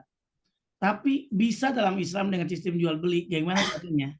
10 juta itu Mbak Ayu belikan motor. Jual ke saya, Pak Zen mau nggak motor? Oke. Berapa? Saya beli 10 juta, saya jual 12 juta. Jadi akad transaksi boleh. Pertanyaannya boleh nggak Mbak Ayu ngambil uang 2 juta? Boleh. Boleh. Karena bukan uang dengan uang, udah berubah tuh. Oh iya. Uang dengan barang dan motor itulah yang dijual. Barang jadi uang. Ada margin keuntungan, bukan bunga namanya. Tapi ribuhun keuntungan. Sudah jelas kira-kira perbedaannya? Iya, Ustadz. Terima kasih banyak, Ustadz. Sami-sami kayaknya Mbak Ita udah siap-siap mau bertanya nih. Maaf, Mbak Rosita. Ya, silakan Mbak Ita. Assalamualaikum Ustadz, teman-teman. Salam. Wah, salam. Apa kabar? Baik. Mbak Dede, Najwa, semuanya. sama Albi. Iya, sama Ilham. Alhamdulillah. Baik, Mas makasih. Patrick. Baik Ustadz. Ini mau tanya, tadi kan ada wakaf. Oh tadi sebelum nanya saya mau bilang, untuk Mbak Ayu mungkin kan Patrick waktu itu udah nyari tuh yang masalah kredit rumah segala macam. Dia kan ada case teman, jadi dia nyari. Itu bisa Ustadz yang syar'i apa yang halal lah ya, tapi bunga uang mukanya gede banget. Gitu. Iya, jadi tanya-tanya Mbak Rosita, makasih. sama Patrick aja bukan sama. Iya Mbak nanti ya. Iya Ustadz. Jadi kan tadi ada wakaf. Jadi kebetulan ini. Jadi gini Ustadz, ada case si A mewakafkan kendaraannya untuk kelompok dakwah. Dipercayakanlah kendaraan tersebut sama si B Ustadz. Tapi seiring waktu kelompok dakwah tersebut bubar Ustadz. Terus kendaraan tersebut dipakai untuk kepentingan keluarga sama si B. Nah pertanyaan saya, apakah bisa kendaraan tersebut dijual kembali dan diperuntukkan uangnya untuk si B, mengingat si B lagi kesulitan finansial, Ustadz? Makasih ya, Ustadz. Baik ya. Ini pertanyaannya menarik nih dari Mbak Ita ya. Wakaf itu kan ada yang abadi, ada yang berjangka Mbak Ita. Jadi kalau Mbak Ita abadi memberikan wakaf mobil, saya udah berikan tadi ke B, tapi B ngasihnya ke A gitu kan. Tapi B tadi bermasalah gitu kira-kira kan. Apakah langsung dikasih ke B aja? Ya tadi tergantung akadnya. Jadi makna wakaf itu disebutkan oleh para ulama habsu malin ma yumkinu lintifa'u bihi ma'a baqa'i ainihi. Yang artinya wakaf itu artinya penahan harta. Absumalin, hartanya ditahan. Ma yumkinu lintifa'u bihi, dan harta itu bisa dimanfaatkan. Kayak contohnya tadi mobil bisa disewain. Hasilnya bisa dimanfaatkan. Ma baqa'i ainihi, dan zatnya itu masih kokoh, masih ada. Itu yang namanya wakaf. Wakaf itu pada prinsipnya awal-awal wakafnya abadi. Misalkan kayak Mbak Ita wakaf belikan tanah bangun pesantren itu abadi tuh. Selama pesantrennya masih ada, dan itu. Tapi ada sekarang wakaf modelnya adalah wakaf berjangka. Contohnya Mbak Ita nitipkan saya wakaf mobil Camry. Nih Pak Zen pakai mobil Camry gitu kan. 2 tahun saja ya, nanti balikin lagi ke saya. Nah itu juga bisa menjadi nilai wakaf. Seperti halnya dalam riwayat Imam Bukhari, maka disebutkan dalam Bukhari Muslim, suatu ketika Umar bin Khattab memiliki tanah di Khaybar yang bagus. Dan minta pendapat Nabi SAW, apa kata Nabi SAW dalam sabdanya, in syi'ta habbasta aslaha wa tasaddaqta biha. Jika kamu mau tahan pokoknya tanah di Khaybar, jangan dijual, jangan dihadiahkan, jangan diberikan. Nah, wa tasaddaqta biha, dan kamu sedekahkan hasil dari panen tersebut.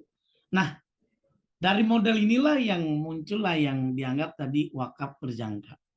Nah, kasus yang tadi yang disebutkan oleh Mbak Ita, kalau apakah saya salah dengar atau enggak, wakaf kendaraan, wakaf diserahkan kepada Ustadz A, kemudian tiba-tiba Ustadz A nyerahkan ke Ustadz B gitu kan.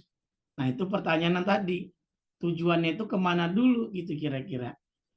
Kalau memang ditujukan kepada dia, ya dia, kecuali mungkin atas persetujuan dari Mbak Ita gitu kan. Mbak Ita, mobil Camry-nya dipakai sama Pak Ustadz ini ya, untuk dakwah, gimana kira-kira? Boleh apa tidak? Boleh, silakan. Nah, dalam kasus ini terdapat beberapa sebetulnya tergantung dari al-umuru bimaqasidiha, tergantung dari Mbak Ita tadi yang mewakafkan. Apalagi tadi nazirnya kan sebetulnya A ya. Harusnya dia amanah juga gitu buat dakwanya dia. Kecuali mungkin dia udah nggak berdakwah lagi, tapi laporan ke Mbak Ita. Mbak Ita, ini saya udah nggak berdakwah lagi, ke Ustadz yang satunya lagi ya, atas persetujuan tuh boleh. Jadi pada prinsipnya status wakaf kendaraan dari A ke B, oh ternyata yang B ini sangat membutuhkan. Bagaimana nih? Nah jika kendaraan tersebut diwakafkan oleh B kepada A, misalkan untuk lembaga atau perorangan, maka sebetulnya tadi kayak Mbak Ita kan wakif, nazirnya sebetulnya adalah A ya. Tapi dia nitipin lagi gitu. Ini namanya nazir kuadrat nih kan. Nazir paralel gitu ya. Dan kendaraan tersebut digunakan sesuai tujuan wakaf. Pertanyaan tadi, tujuannya apa ini? Mau dipakai buat berdakwah atau tidak? Atau justru disalahgunakan, itu menjadi masalah. Kalau tadi niat wakafnya 2 tahun, bisa ditarik lagi Mbak Ita gitu ya. Apalagi sekarang banyak bayar zakat itu, wakaf yang berjangka, yang diambil adalah manfaatnya aja. Contohnya di UIN Jakarta itu dikembangkan wakaf berjangka, orang yang mewakafkan uangnya misalkan 2 miliar, 10 miliar, yang diambil adalah uangnya buat bantuan buat mahasiswa yang kurang mampu, yang mereka dapat beasiswa dari hasil dari cash wakaf yang ditaruh dalam investasi sukuk dan lain sebagainya. Jadi B tidak boleh lagi menggunakan kendaraan tadi, karena udah diserahkan kepada A gitu kira-kira. Kecuali tadi ada khususnya gitu kan. Nah, jadi pada prinsipnya tadi tergantung A, kalau mobilnya masih di A masih bisa dipakai. Tapi kalau dipindahin lagi A ke B gitu kan, terus B pakai terus, ya berarti dia menempatkan, kecuali sesuai izin yang ada. Begitu kira-kira itu yang sangat penting. Solusinya gimana? Perjelas akad wakafnya tadi Mbak Ita. Jadi wakafnya itu apakah wakafnya full, ya udah terserah dia dah, begitu kira-kira ya. Ustadz A mau dipakai dakwah kek, mau pakai buat kebutuhan sehari-hari kek, mau dijual kek, terserah. Tapi kalau dijual hilang udah amal ibadahnya Mbak Ita. Begitu kira-kira, karena tidak ada yang zatnya yang masih utuh begitu. Kecuali mobilnya disewain lagi, disewain hasilnya, itu masih nilai wakaf. Begitu kira-kira. Kesimpulannya gimana sebetulnya? Prinsip wakaf itu bersifat tetap. Jadi tidak boleh ditarik kembali. Tapi kalau yang wakaf berjangka boleh sesuai dengan perjanjian yang ada. Nah begitu, wallahu alam. Bagaimana Mbak Eh, Ita? Gini satu Ustadz, memang sih nggak mau diambil lagi gitu, tapi kan bukan tapi sih apa dari awal ini si A ini memang nggak tahu ilmu, jadi nggak ngerti itu apa berjangka atau apa gitu. Apakah bisa diulang lagi gitu ya akadnya ya? Ya harus diperjelas. Diperjelas nemu bersama-sama gitu kan. Itu biar ketahuan, biar tidak ada yang merasa dirugikan. Begitu. Oke. Wallahu alam Mbak Ita. Oke, makasih Ustadz, teman-teman Bayen. Salam buat keluarga di pondok ya Ustadz. Iya di sini Yo, juga ada nih Assalamualaikum. Ustadz Nurul nih. Ya. Iya, Mas Ustadz Nurul. Nah, Yo, Assalamualaikum Ustadz. kami. Wabarakatuh. Ya kembali ke sini. Uni sebentar. Mbak Leni mau bertanya juga, silakan Mbak Leni. Assalamualaikum Ustadz. Salam Uni Deni, sehat. Leni. Oh Reni. Leni. Oh Leni, ya Bunda Leni. Ya, saya mau bertanya soal zakat bisnis atau perusahaan di Perancis, Ustadz. Ya. Tapi sebelumnya saya mau menjelaskan sedikit kalau di Perancis itu uang perusahaan dan uang pribadi itu terpisah. Ya. Jadi uang yang dihasilkan dari perusahaan itu nggak bisa digunakan untuk keperluan pribadi. Jadi misal dapat penghasilannya itu per bulan dari perusahaan 5.000 euro, itu harus memberi gaji sendiri tiap bulannya gitu Ustaz. Ya. Jadi misal diberi gaji 2.000 euro gitu ya untuk keperluan bulanan. Nah itu yang mau saya tanyakan, itu zakatnya gimana ya Ustaz? Karena masih ada 3.000 euro yang uang perusahaan itu. Oke, baik. Tadi coba kita hitung ya. Kalau 5.000 euro itu dikali berapa sekarang? 17.000 kan dolar ya? Berapa berarti itu? Kira-kira 5.000 dikali 18 ya? Berapa? Ada yang punya kalkulator biar ketahuan? Sekarang 19 tadi pagi saya lihat. Ada yang itu bantu? Kurang lebih Taruh 20 aja, taruh 2 juta. Hampir 5.800 lah, 5.900. Oke. 59 juta. 59 juta. Berarti sebentar. Berapa dihitungnya? 100 juta hampir, Pak. Oh, 100 juta. Oke. Kalau 100 juta, yaitu berarti hitungannya kan, kalau emas kan 85 gram emas. Minimal nisabnya. Kalau 85 gram emas, dikali berapa emas harga sekarang, dikali misalkan 1.500.000 atau 1 juta, maka 85 juta gitu kira-kira. Kalau 85 juta, itu berarti tadi 100 juta udah melebihi nisab, berarti bisa bayar zakat. Tapi kalau ngitungnya adalah 85 gram emas dikali 1.750.000, itu berapa kira-kira itu? Nanti kalau dihasilkan harus potong pajak juga. Kita hitung dulu tuh coba. Berapa Ustadz, itu? ini kayaknya dari 5.000 tadi itu kan ada uang perusahaan yang nggak bisa kita otak-atik. Jadi yang murni punya kitanya itu cuma 2.000 aja itu Ustadz. Oh, 2.000 saja. Iya. Kalau 2.000 dikali 18 berarti berapa? 6. 36 ya?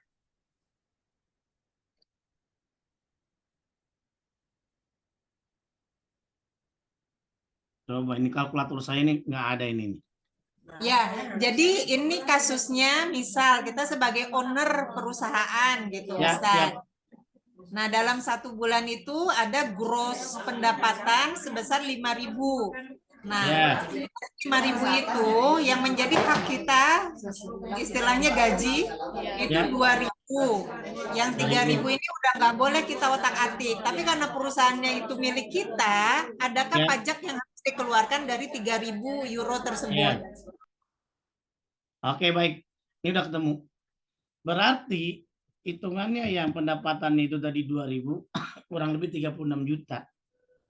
Nah, ini dalam masa setahun atau per bulan ini, Mbak Leni?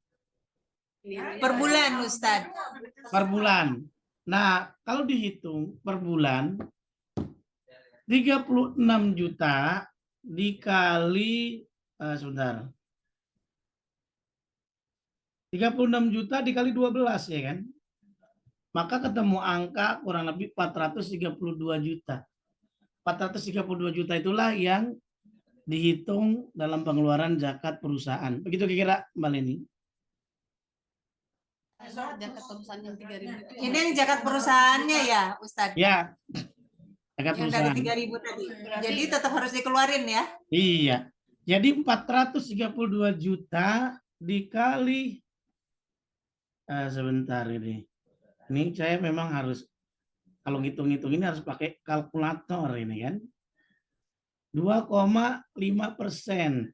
Berarti 10.800.000 bayar zakatnya itu kurang lebih. 10.800.000. Nah, 10.800.000 itu bayar zakat dari 432 juta. Ustadz tadi kayaknya yang 36 juta dari 2.000 euro ya, bukan 3.000 euro. Oh, iya tadi. Yang dihitung 3.000 apa 2.000? Tadi commute Teh Yen. Oke, kalau begitu kita rubah lagi. Jadi kan hitungannya dari saya bersihnya 2.000, ternyata 3.000 gitu ya? Iya, 3.000 yang office-nya katanya Ustadz. Oke. Ya, 3.000 berarti berupa aset gitu yang nggak bisa diotak-atik. 3.000 aset, 2.000 yang kita dapat gitu. Iya, yang dihitung tadi adalah tadi yang 2.000 gitu ya, yang 3.000-nya. Nah, pertanyaannya yang aset 3.000 ini apakah harus kita zakati juga? Nah, hitungannya sebetulnya ini saya mau tanya, perusahaan dalam bidang apa? Produk apa jasa? Jasa. Jasa. Jasa. Kalau jasa yang dihitung adalah pendapatan yang mal mustafat aja. Apa itu, Ustaz? Ya. Aduh, jadi 3 SKS lagi nih. Iya.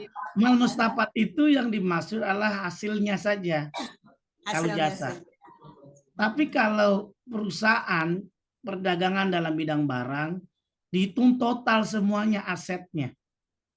Oke. Misalkan tadi contohnya 5.000 dikali 12 gitu kira-kira. Nah, berapa hasilnya? Berarti 6.000 lah gitu ya. 60.000. Nah, 60.000 dikurangin pengeluaran gaji dan sebagainya. Sisanya berapa? Itulah yang namanya zakat perdagangan. Untuk lebih jelas, saya kebetulan nanti rencana bulan-bulan ini akan terbit zakat profesi. Nanti bagi yang tertarik bisa hubungin penerbit aja bagi yang tertarik. Siapa tahu buat bahan bacaan ya. Alhamdulillah. Enggak. Ya, jadi hasilnya aja gitu ya. Oke, Ya. udah jelas insyaallah. Ya. Terima kasih Ustaz. Sami. Uni Deni, Ada lagi? Enggak, nanti aku terakhir aja. Oh, Terakhir. Enggak, aku mau makan aja. Ustaz, apa kabar? Baik Uni Deni. Kapan mau Ya. lagi nih? Sorry. Ya. Nyari apa? Minyak wangi. Oh, siap. Nanti dikirim. Pak Ustadz, saya tuh ada 2 pertanyaan. Siap. Yang satu konsultasi keuangan nih Pak Ustadz. Kalau siap. anak-anak sekarang kan investnya bukan lagi dalam bentuk fisik ya Pak Ustadz ya. Ya. Menambah aset itu nggak hanya fisik. Jadi minta pendapat nih Pak Ustadz tentang invest membeli saham Pak Ustadz. Oke. Membeli saham perusahaan-perusahaan. Kalau di Prancis yang cukup populer itu nanam sahamnya di supermarket Pak Ustadz, misalnya kayak Carrefour gitu kan. Nah, itu bagaimana pendapat Pak Ustadz? Karena kan pengelolaan sistem perbankan di Prancis ini beda dengan di Indonesia. Nah, itu yang pertama. Jadi sahamnya bukan perusahaan Indonesia ya Pak Ustadz, tapi yang ada di Prancis. Yang kedua, masalah bunga bank Pak Ustadz. Misalnya saya tuh punya akun di sebuah bank A. Di bank A ini saya tuh punya 3 akun Pak Ustadz. Jadi di satu bank kita boleh punya 3 akun.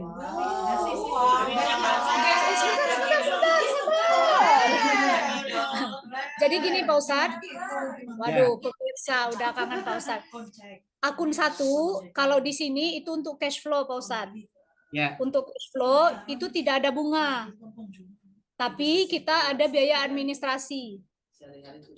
Akun kedua itu namanya tabungan Pak Ustadz. Di tabungan kedua ini tidak ada biaya administrasi, tapi ada bunga. Nah, saya sebelumnya nggak tahu kalau ada bunga Pak Ustadz. Ternyata bunganya itu per tahunnya gede Pak Ustadz. Gede. Nah, yang ketiga ini tabungan juga. Jadi yang 2 dan 3 ini semacam depositonya lah Pak Ustadz gitu. Nah, kalau yang ketiga ini nggak ada bunganya, kecil sekali. Jadi kalau boleh saya sebutkan angkanya, kalau yang pertama cash flow tadi tidak ada bunga, yang kedua tabungan ada bunga, bunganya itu kira-kira Pak Ustadz, duit kita hanya 500 euro per tahun, bunganya 50 euro per tahun. Nah, kalau yang ketiga, Pak Ustadz, duit kita hanya 100 euro, 500 euro, tapi bunganya hanya 1 euro, kecil sekali. Nah, mohon pandangannya Pak Ustadz. Oke, baik. Yang mana dulu nih? Yang saham dulu Pak Ustadz, beli saham. Oke, saham. Baik, untuk saham, kalau di dalam Fatwa MUI udah ada menyatakan saham syariah itu boleh. Termasuk sebetulnya saham perusahaan biasa dan tidak mempraktikkan bunga itu boleh. Kita memiliki saham. Artinya kayak berkongsi lah, atas syaratnya menghindari bunga itu boleh. Nah, saham yang dimaksud tadi kayak contohnya dengan supermarket, apalagi kalau sistemnya dengan bagi hasil, itu lebih baik lagi kan. Nah, itu kan saham itu kan artinya bentuk syirkah. Bentuk kita berserikat, naruh saham, kemudian nanti ada bagi hasilnya. Dari keuntungan dari supermarket yang dia investasikan, kemudian keuntungan yang ada, itu yang namanya dapatkan dividen atau mendapatkan nanti yang lain-lainnya, begitu kira-kira. Jadi pada prinsipnya kalau untuk yang pembelian atau saham itu pada prinsipnya boleh-boleh saja. Selama sahamnya itu tadi bukan perusahaan yang dilarang. Bukan perusahaan miras atau perusahaan yang menjual benda-benda yang haram dan sebagainya. Tapi kalau tidak bertentangan, itu prinsipnya adalah boleh. Maka kaidahnya tadi umumnya adalah sulufil muamalat al-ibahah. Pada dasarnya dalam bermuamalah itu adalah boleh. Nah, kemudian bagaimana nih ada kasus dari tabungan ada 3 akun ya. Akun yang pertama itu cash flow dan tidak ada bunga, ada administrasinya. Kedua bunganya gede dan ada kemudian ketiga itu bunganya kecil. Nah, pada prinsipnya tadi kalau kita menabung di tempat muslim dan situ gampang diakses, maka menjadi boleh. kita hijrah ke bank syariah. Tapi kalau di Perancis saya tidak tahu nih, apakah komunitas Muslim termasuk Ar-Raudah dan KBRI sudah punya bank Islam? DSI sudah sampai belum ke Perancis? Apakah Belum, Bank Ustaz. Muamalat sudah belum? Belum. Belum, Ustaz. Nah, kalau belum maka berlakulah tadi maafi muskilah dalam keadaan darurat kita boleh bermuamalah. Seperti halnya Nabi bermuamalah dengan orang Yahudi. Nabi menggadaikan baju besinya. Nah, ternyata dihitung-hitung ada riwayat menyatakan kurang lebih 75 kilogram gandum. Begitu kira-kira dengan orang Yahudi gitu. Itu kalau dalam keadaan darurat maafi muskilah. Tapi kalau dalam kondisi di Indonesia, rumah kita di samping ada bank syariah, depannya bank syariah, maka yang baiknya adalah kita prakteknya di bank syariah. Pak Ustadz, sekarang kan bisnis, kalau saya pakai bank syariah, orang kadang-kadang nggak mau beli lagi barang saya. Ya, silakan miliki beberapa akun untuk berbisnis. Sebagai apa? Medium of exchange saja, media untuk berbisnis saja.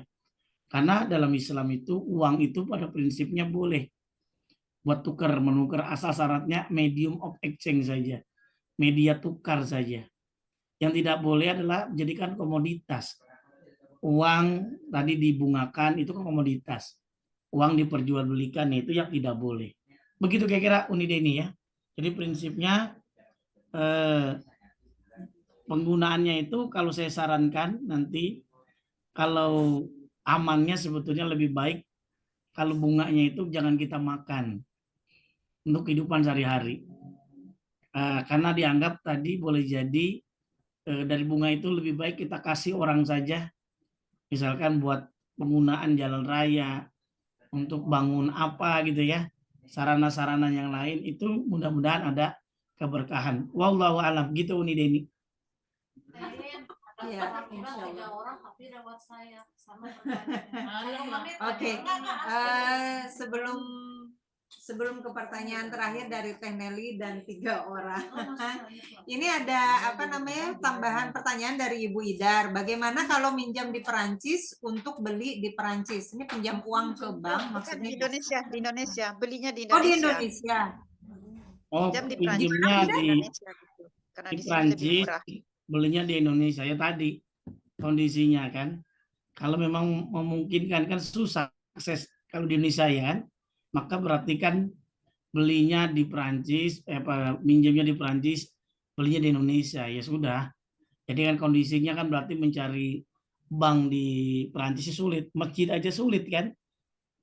Tahu di Indonesia sudah ada belum masjid Indonesianya nih? Sudah jadi belum? Belum, Ustaz. Nah, gitu. Artinya kan butuh perjuangan ya. Jangankan bank syariah gitu ya. Masjid saja butuh perjuangan yang dari komunitas Muslim Indonesia di Perancis. Begitu kira-kira. Maafi muskilah itu yang dianggap al-aslu fil muamalat al-ibah. Pada dasar dalam bermuamalah itu boleh ya selama tidak ada dalil yang mengharamkannya. Begitu kira-kira Bunda ya. Alhamdulillah, insya Allah jelas ya Ibu ya. Mbak Evi, sebenarnya ini tadi lanjutan dari pertanyaan Teh Ayu mengenai karena di Prancis ini bunganya rendah gitu, jadi kita minjam di Prancis tapi kita belikan di Indonesia, begitu maksud saya, Ustaz. Iya. Apa boleh gitu? Ya itu tadi saya tanya di Prancis ada bank syariah nggak? Itu aja kan? Enggak ada. Cuma bank biasa, bank konvensional yang bunganya lebih rendah dari ya, Indonesia. Jadi hitungannya begini, berarti kalau memang sulit mengakses, ya siru wala tu'asiru, permudah jangan dipersulit.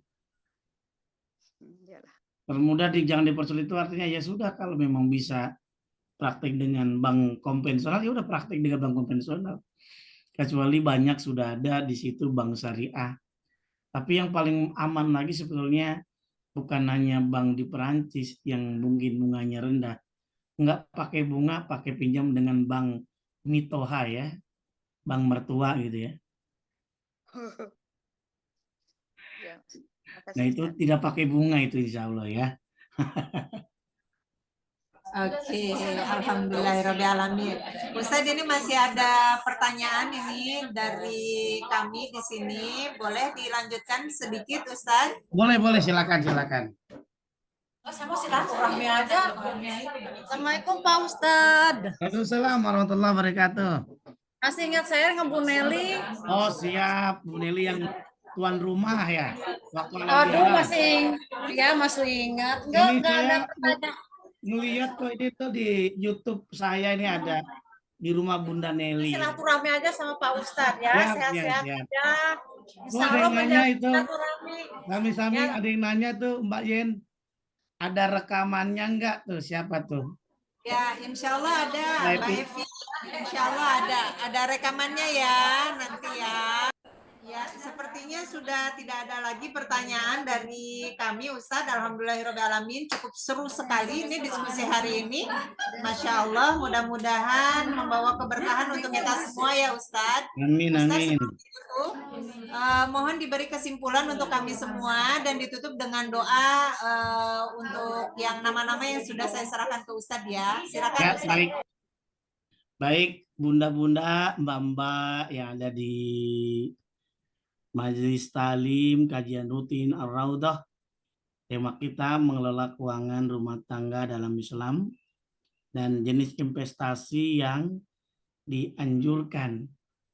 Sebelum kita tutup, saya mengutip kitab yang ditulis oleh Ibnul Qayyim Al-Jauziyah dalam kitabnya Zadul Ma'ad yang menjelaskan ternyata Rasulullah selalu merasa cukup dengan makanan dan minuman yang sederhana. Seringkali berlalu sebulan penuh tanpa ada api yang dinyalakan di rumah beliau untuk memasak. Makanan mereka hanyalah kurma dan air. Beliau tidak pernah menyimpan sesuatu untuk esok harinya, kecuali sebagian dari sedekah yang kemudian diberikan kepada mereka yang membutuhkan. Nah, teks Arabnya kurang lebih disebutkan wa kana sallallahu alaihi wasallam yaqna'u bil yasir minal ma'kulat wal masrubat. Wa kana qad yamurru sahru wa la yuqadu fi baitihi narun. Bayangkan Nabi selalu merasa cukup dengan makanan minuman yang sederhana saja. Sering kita pas Ramadan membuang-buang makanan dan minuman. Seringkali kalau Nabi sebulan penuh tanpa api yang dinyalakan di rumah beliau. Kita banyak masak, tapi kadang-kadang banyak yang kita sia-siakan. Makanan Nabi hanyalah kurma dan air. Kita buka puasa bukan hanya kurma dengan air. Banyak makanan-makanan khas Indonesia sudah kita makan. Makanan khas Prancis dimakan. Tapi kita tidak merasa cukup. Tapi Nabi tidak pernah menyimpan sesuatu untuk esok hari. Kecuali sedekah yang disiapkan untuk mereka yang membutuhkan. Apa pelajaran buat kita semuanya sebelum kita tutup doa? Rumah tangga Nabi hidup dalam kesederhanaan dan tidak bergelimang harta.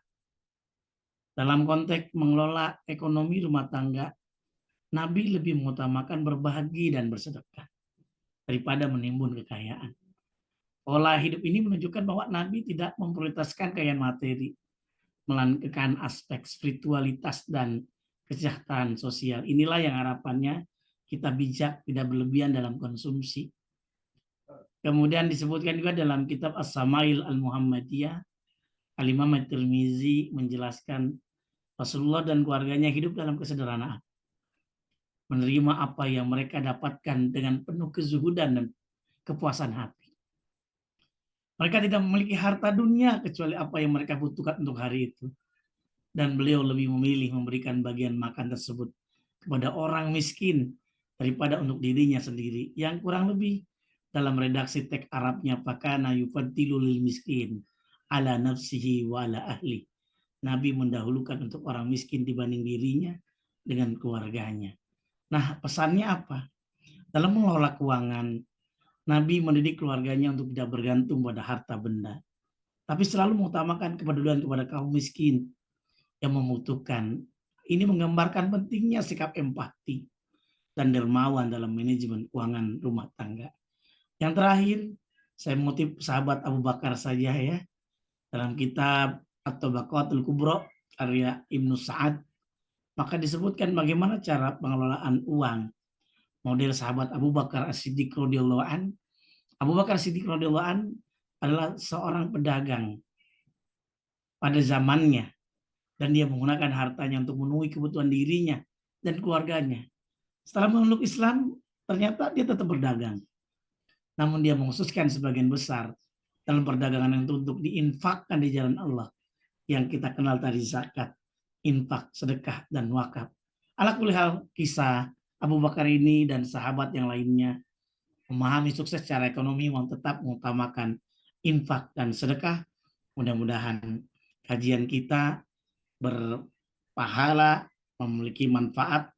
Bahkan saya ulang kembali sebagai penutup dalam kajian ini, yuk kita simak pendapat yang disampaikan oleh Ibnu Qudamah, bahwa kebahagiaan sejati terletak pada keridhaan atas apa yang telah Allah tetapkan dan berbagi kepada orang miskin. As-sa'adatul haqiqiyatu takmunu fir ridho bima qasamallah wal badli lil fuqara'i wal masakin. Mudah-mudahan ada manfaatnya bagi kita semuanya.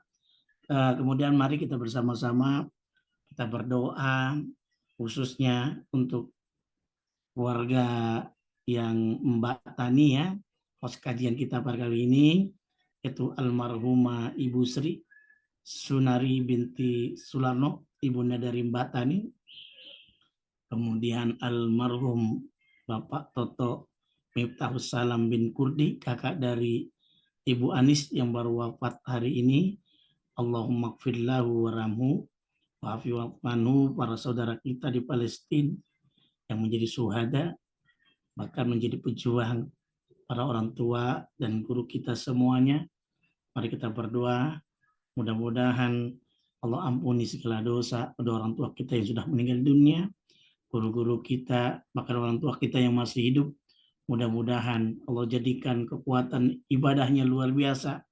Kita semuanya, orang tua kita semuanya juga saat meninggal dunia dalam keadaan husnul khatimah. Ala hadiniyah wa likulli niyatin salihah. Al-Fatihah.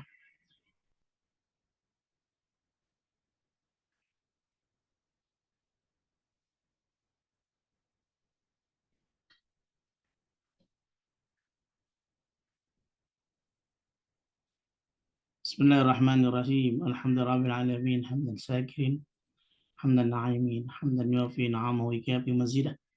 Ya Rabbana lakal hamdu kama yanbaghi li jalali wajhikal karim wal azim sultanik. Allahumma salli ala Sayyidina Muhammad wa ala ali Sayyidina Muhammad. Ya Allah ya Tuhan kami, ampunilah dosa-dosa kami ya Allah. Dosa kedua orang tua kami ya Allah, yang sudah meninggal dunia, dosa kedua orang tua kami yang masih hidup ya Allah, dosa anak-anak kami ya Allah, dosa-dosa yang kami lakukan baik yang sengaja maupun yang tidak sengaja ya Allah. Ampunilah dosa orang tua ibunda dari Mbak Tani, almarhumah Sri Sunari binti Sularno. Ya Allah, ampunilah dosa almarhum Bapak Toto Miftahus Salam bin Kurdi, kakak dari Ibu Anis. Allahumma gfir lahum warhamhum wa'afihim wa'afwanhum. Ya Allah, jadikanlah ya Allah para suhada-suhada ya Allah, ampunilah dosa mereka ya Allah. Allahumma gfir lahum warhamhum wa'afihim wa'afwanhum. Berikanlah ya Allah kemenangan kepada mereka ya Allah. Allahumma ansur ummatal muslimina fi Palestin. Allahumma ansur ikhwanal muslimina fi Palestin. Wadammir a'da'aka a'da'atin. Rabbana atina fid dunya hasanah wa fil akhirati hasanah wa qina adzabannar. Walhamdulillahirabbil alamin. Mohon maaf atas segala kekurangan. Kita cukupkan, kita tutup dengan doa penutup majelis ya Mbak Yen ya. Ya, silakan. Kita tutup dengan doa penutup majelis. Subhanakallahumma wa bihamdika asyhadu an la ilaha illa anta astaghfiruka wa atubu ilaik. Mohon maaf atas segala kekurangan semuanya, Mbak Yen, Uni Deni, Mbak Leni, Mbak Ratna, dan semuanya yang hadir, Mbak Ita ya, Mbak Ayu dan Mbak Indar, dan semuanya. Mohon maaf semuanya. Assalamualaikum warahmatullahi wabarakatuh. Saya undur diri. Assalamualaikum warahmatullahi wabarakatuh.